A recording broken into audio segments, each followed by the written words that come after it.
Wannan karar takowa ta yi kai tsaye zuwa tsakar gidan. Wai Junaidu kashe ni kake son yi ne? Na shiga uku ne Habiba. Wayyo Allah jama'a ku kawo min ɗauki. Maman Falmata da ke ƙoƙarin sake sallama ta jiyo murya Habiba na faɗin wannan zancen tana haɗa da ihu. Kuma daga inda take tsaye tana jiyo wani gurnani kamar na tsohon zakin da ya jima bai samu abinci ba. Na mutu Junaidu ka buɗe ni. Dan girman Allah ka kyale ni haka ka sake ni. Ka sake ni kawai Junaidu. Wayyo uwata.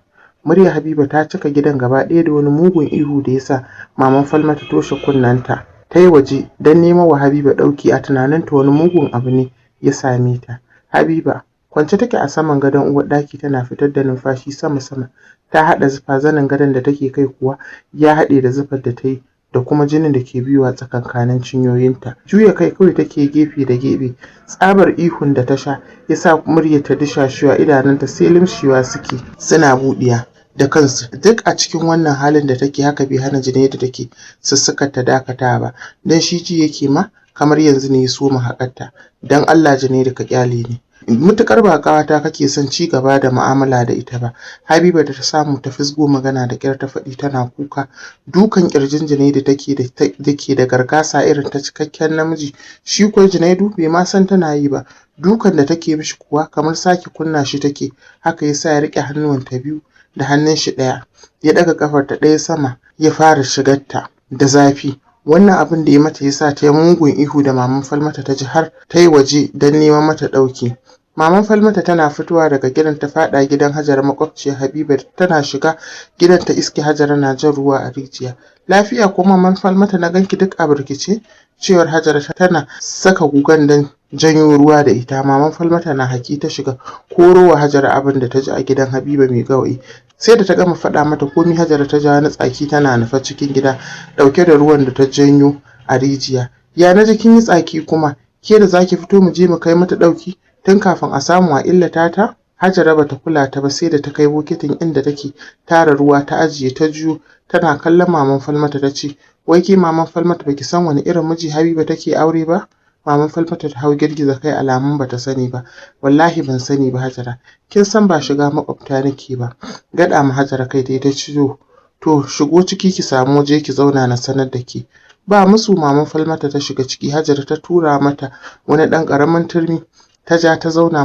Maman Falmata ta amsa ta zauna tana kafa Hajara kallon neman ƙarin bayani. Zama Hajara ta yi a bakin dokin ƙofar ɗakinta. Ta shiga ba maman Falmata labari. Mijin Habiba dai hariji ne na ƙarshe in faɗa miki, ita da bakinta take faɗa min kullum yana aikin haƙarta ba dare ba rana. Kin san a shagon sai da kayan masarufi yake aiki, jiran shago yake. To tun da ya aure ya daina zuwa. In faɗa miki haka yasa ta fara sai da gawayi. Shi kullum yana gida yana sussukar ta kamar injin ko gajiya baya. In kin ga ya fita daga gidan nan to sallah ya je ya dawo ya ɗaura daga inda suka tsaya. Hajara ta ƙara magana tana taɓa baki. Ita ko maman Falmata wani zara idanu ce tana faɗin, na shiga uku, wannan wani irin mutumi ne haka? Ta Hajara ta karɓi maganar da faɗi, ke dai bari kawai, ai Habiba ba ƙaramin ƙoƙari take ba, don haka kullum tana cikin shan magungunan mata. Tunda kika jiyo ta yau tana wannan ihun neman taimako, to ba ƙaramin haƙa yake mata ba. Wallahi ko tun safe yake abu ɗaya, don yau ba wanda na ji ya je siyan gawayi. Sallallami maman Falmata ta hauyi tana tafa hannuwa. Oni ya sikice, gara da na zo ba Falmata na turo ba. Hajara ta ƙarasa magana tana faɗin, Allah ya raba mu da maza irin wannan. Junaidu, ihun da Habiba ta yi ya sa hankalin shi dawa da ya balaguro daga jikin shi. Zara jikin shi ya daga nata, ganin yadda jini ke daga bayan ya fito da katuwar Hajiya babbanci daga gidan daɗinta. Inna lillahi wa inna ilaihi raji'un. Shi kenan na kashe 'yar mutane, ya faɗi yana baya da sauri yana makalewa a jikin wardrobe ɗin da ke ɗakin yana kallon Habiba da ke numfashi sama-sama. Yawo ya shiga yi da idanun shi a jikinta. Ganin na shanunta har lokacin da suke tsaye ƙiƙam da su ya sa Hajiya babbar ta sake miƙewa tana wani harba kamar za ta tsinke daga jikin shi. Da mugun sauri ya ɗauki idon shi daga kan na shanun nata yana juya kai irin wanda yake son abu amma ba shi da damar samu. Yunƙura ya da niyyar ya koma mata amma wata zuciya ta taushe shi da faɗin, tun safe kake abu ɗaya, gashi yanzu biyar na yamma ya wuce, duhun magariba ya fara shigowa. Mutukar ba son ganin bayan 'yar mutane kake ba ka kyale ta haka. Duk juriya Habiba yau ai ta ji jiki. Haƙuri yayi ba dan ya so ba, ya janyo wandon shi da ke kan gado ya saka sannan ya fice daga ɗakin da sauri ya ɗaura ruwan zafi ya dawo ɗaki ya samu Habiba tana baccin wahala, jinin da ke zuba ya tsaya, ƙafafunta suna ware da alama iska take son wajen ya sha don tudun gidan daɗinta har ya kumbura. Saurin kau da kai yayi daga kallonta, jin Hajiya Babbashi da ke cikin wando tana harba da ƙarfi tana neman hanyar fitowa. Habiba, tashi na kai miki ruwan zafi bayi ki samu ki gasa jikinki.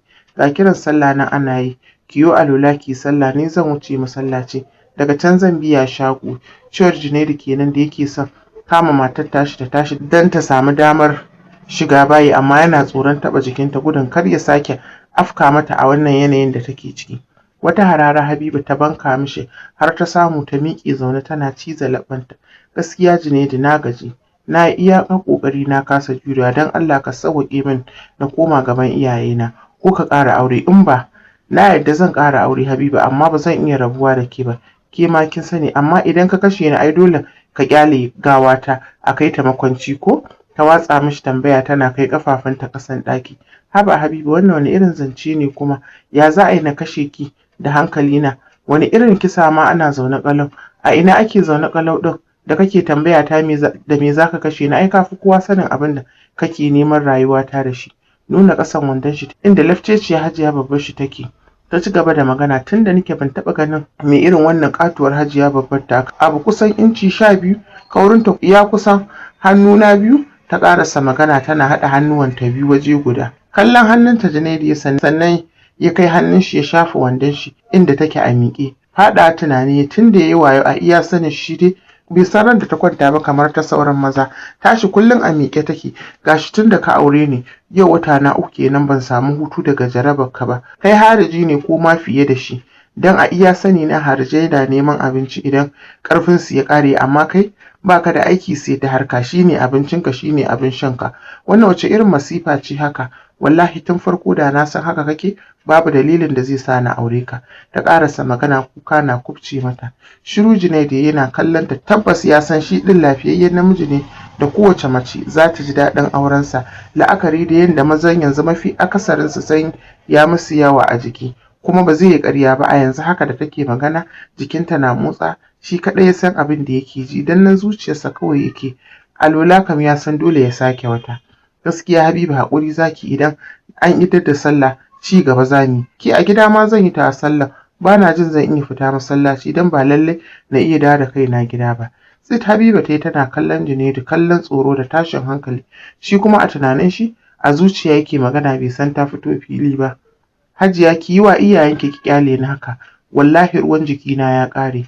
Hajiya Karima kuwa ba jin abin da yake faɗi take ba, sai sukuwa take a kan shi tana sauke numfashi jin daɗi, tana sauke numfashin jin daɗi. Ƙoƙarin ture ta Khalil yake daga kanshi, amma sai sake nannaƙa shi take. Ihu ya soma yana faɗin, Hajiya wallahi na sake ki saki ɗaya, yanzu ke ba matata ba ce, ki sauka daga kaina. Wayyo Allah! Bai samu damar ƙarasa abin da yake faɗi ba. Hajiya Karima ta haɗe bakinsa da nashi dan ya cika ta da surutu, ita kuma yanzu ta soma jin daɗi bayan kusan sun shafa awa 4 suna harka. Jikin Khalil ya saki, idanun shi suka limshe. Hajiya Babbarsa da ke cikin gidan daɗinta ta yi laushi ta saki, amma duk da haka Hajiya Karima bata daina sukuwa a kan shi ba, har sai da ta ji Hajiya Babbar tashi ta daina shiga gidan daɗinta. Ta ɗaga mazaunanta daga jikin shi ta yi gefe cikin hanzari, ta kai hannunta bedside drawer ta fara lalaban abin da take amfani da shi. Bata jira komi ba ta seta shi a gidan daɗinta ta fara haƙar kanta da shi tana sauke numfashi.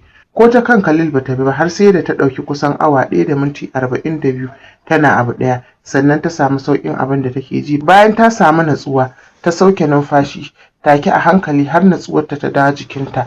Ta dubi Khalil da ke kwance saman gado kamar mara rai.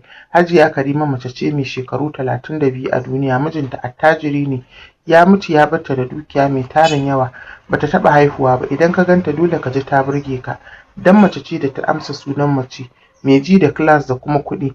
Harija ce ta ƙarshe, dan a rana tana iya yin harka fiye da sau 10 ba tare da ta samu gamsuwa ba bayan mutuwar mijinta.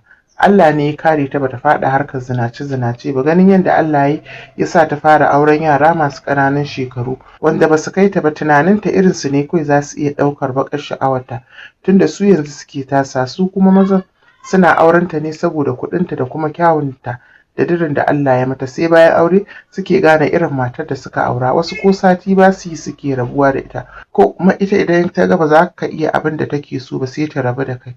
Yanzu haka wannan auren ta kusan na 4 ne bayan rasuwar mai gidan nata, sai wannan karan da ta auri Khalil, matashi ɗan shekara 27.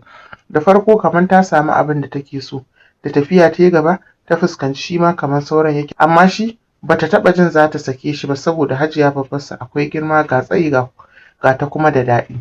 Tsaki Hajiya ta yi bayan ta tuna Khalil ya sake ta, a fili ta furta, yaro ba mai raba ni da kai sai mutuwa. Ina jin daɗin Hajiya babbarka, ta faɗi tana shafa cinye shi zuwa mara shi da ke aske fes da ita, daga nan kuma ta yi ƙasa da hannunta zuwa twins ɗinsa. Ta hau sarrafa su tana ciza leɓe tana wani limshe idanu. Khalil da ke kwance kamar gawa, numfashinsa ya dawo da ƙarfi kamar a mafarki, haka yake jin komi. Kuka ya sake, har yanzu Hajiya bata kyale shi ba.